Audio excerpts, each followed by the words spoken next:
आज हम लोग नागरी लिपि का प्रश्न उत्तर देखेंगे जो कि गुणाकर मूले के द्वारा लिखा गया है। यहाँ पे पहला प्रश्न है, कहता है यहाँ पे पहला प्रश्न, देवनागरी लिपि के अक्षरों में स्थिरता कैसे आई है। तो इसका आंसर है, यहाँ पे कोई भी प्रश्न उत्तर लिखने से पहले हम कवि लेखक परिचय अवश्य लिख देंगे। तो पहला का यहाँ पे आंसर दिया हुआ है, प्रस्तुत निबंध हमारी नागरी लिपि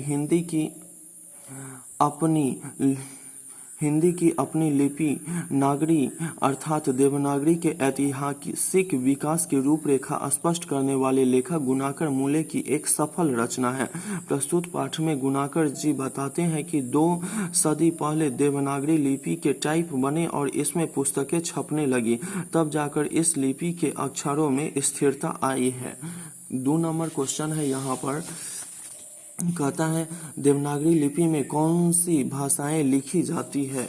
तो दूसरा का आंसर यहाँ पर है, देवनागरी लिपि में हिंदी भाषा और इसकी विविध बोलियां जैसे नेपाली, मराठी तथा संस्कृत भाषा लिखी जाती है।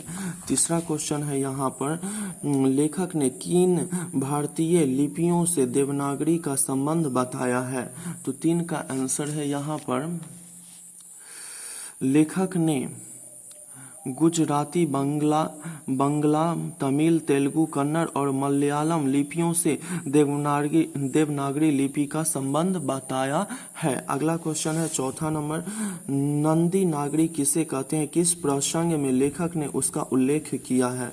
तो चौथा का आंसर है, यहाँ पर देवनागरी लिपि को दक्षिण भारत में नंदी नागरी लिपि कहते हैं। देवनागरी लिपि के काल तथा इसके विस्तार के प्रसंग में लेखक ने उसका उल्लेख किया है। अगला क्वेश्चन 5 नंबर है, पंचमा कहता है नागरी लिपि के आरंभिक लेख कहाँ प्राप्त हुए हैं, उनके विवरण दे। तो 5 का आंसर है, यहाँ पर नागरी लिपि के आरंभिक लेख विंध्य पर्वत के नीचे के दक्कन के प्रदेश से ही मिलते हैं। विद्वानों के मत के अनुसार दक्षिण भारत के राजा दंती दुर्ग का समांगढ़ है। दंती दुर्ग ने ही राष्ट्रकूट वंश के शासक की नींव डाली थी, अर्थात नागरी लिपि के आरंभिक लेख हमें दक्षिण भारत से प्राप्त हुए हैं। अगला क्वेश्चन है, 6 नंबर, ब्राह्मी और सिद्धम लिपि की तुलना में नागरी लिपि की मुख्य पहचान क्या है। तो इसका आंसर है 6 का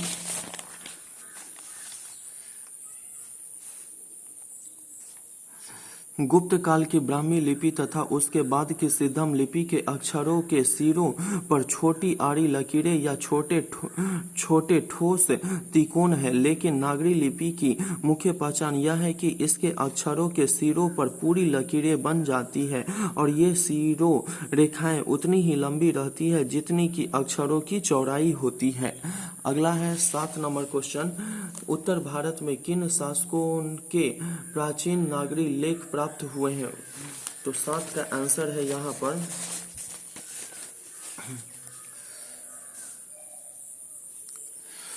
उत्तर भारत में मेवाड़ के गोहिल, सांभर, अजमेर के चौहान, कन्नौज की गढ़वाल, काठियावाड़, गुजरात के सोलंकी, आबू के परमार, जेजांक भुक्ति के चंदेल तथा त्रिपुरा के कलचूरी शासकों के लेख प्राचीन नागरी लिपि में प्राप्त होते हैं के जगह प्राप्त हुए हैं। 8 नंबर क्वेश्चन है, यहाँ पे नागरी को देवनागरी क्यों कहते हैं, लेखक इस संबंध में क्या बताता है। तो 8 का आंसर है, यहाँ पर नागरी लिपि की उत्पत्ति तथा इसके अर्थ के बारे में विद्वानों में बड़ा मतभेद है। एक मत के अनुसार गुजरात के नागर ब्राह्मणों ने सबसे पहले नागरी लिपि का इस्तेमाल किया, इसलिए इसका नाम नागरी पड़ा। एक दूसरे मत के अनुसार बाकी नगर सिर्फ नगर है, परंतु काशी देवनागरी है, इसलिए काशी में प्रयुक्त लिपि का नाम देवनागरी पड़ा। 9वां क्वेश्चन है, यहाँ पर 9वां कहता है नागरी की उत्पत्ति के संबंध में लेखक का क्या कहना है? पटना से नागरी का क्या संबंध लेखक ने बताया है? तो 9वां का आंसर है यहाँ पर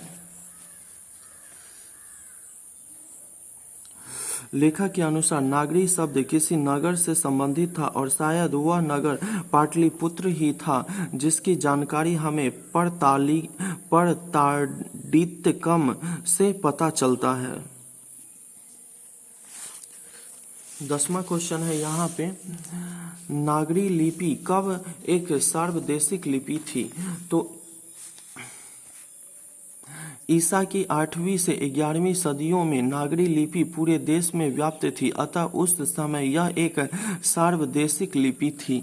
अगला क्वेश्चन है यहाँ पे 11 नंबर है, नागरी लिपि के साथ साथ किसका जन्म होता है? इस संबंध में लेखक क्या जानकारी देता है?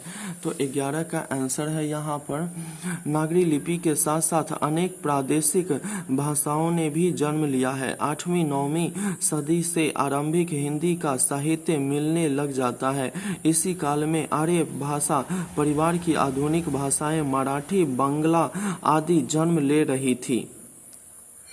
12 नंबर है यहाँ पे, गुर्जर प्रतिहार कौन थे? तो 12 का आंसर है यहाँ पर गुर्जर प्रतिहार 8वीं सदी के पूर्वार्ध में बाहर से आकर अवंती प्रदेश में अपना शासन स्थापित किए थे और बाद में कन्नौज पर भी अधिकार कर लिए।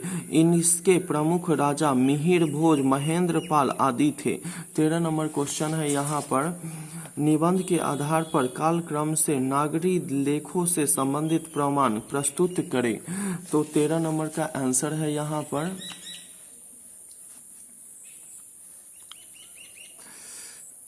नागरी लिपि का प्राचीनतम लेख दक्षिण भारत से प्राप्त होते हैं। धीरे धीरे यह समृद्ध होती गई एवं इसके विकास के कालक्रम 754 ईस्वी का दंती दुर्ग का समानगढ़ दानपत्र, 840 ईस्वी का मिहिर भोज की ग्वालियर प्रशासित, 850 ईस्वी का गणितज्ञ महावीराचार्य का गणित सार संग्रह आदि नागरी लिपि में ही है। इसका उपयोग उस समय इस्लामी शासकों के समय में भी बखूबी किया गया, जिससे यह पता चलता है कि नागरी लिपि एक सार्वजनिक लिपि हो चुकी थी।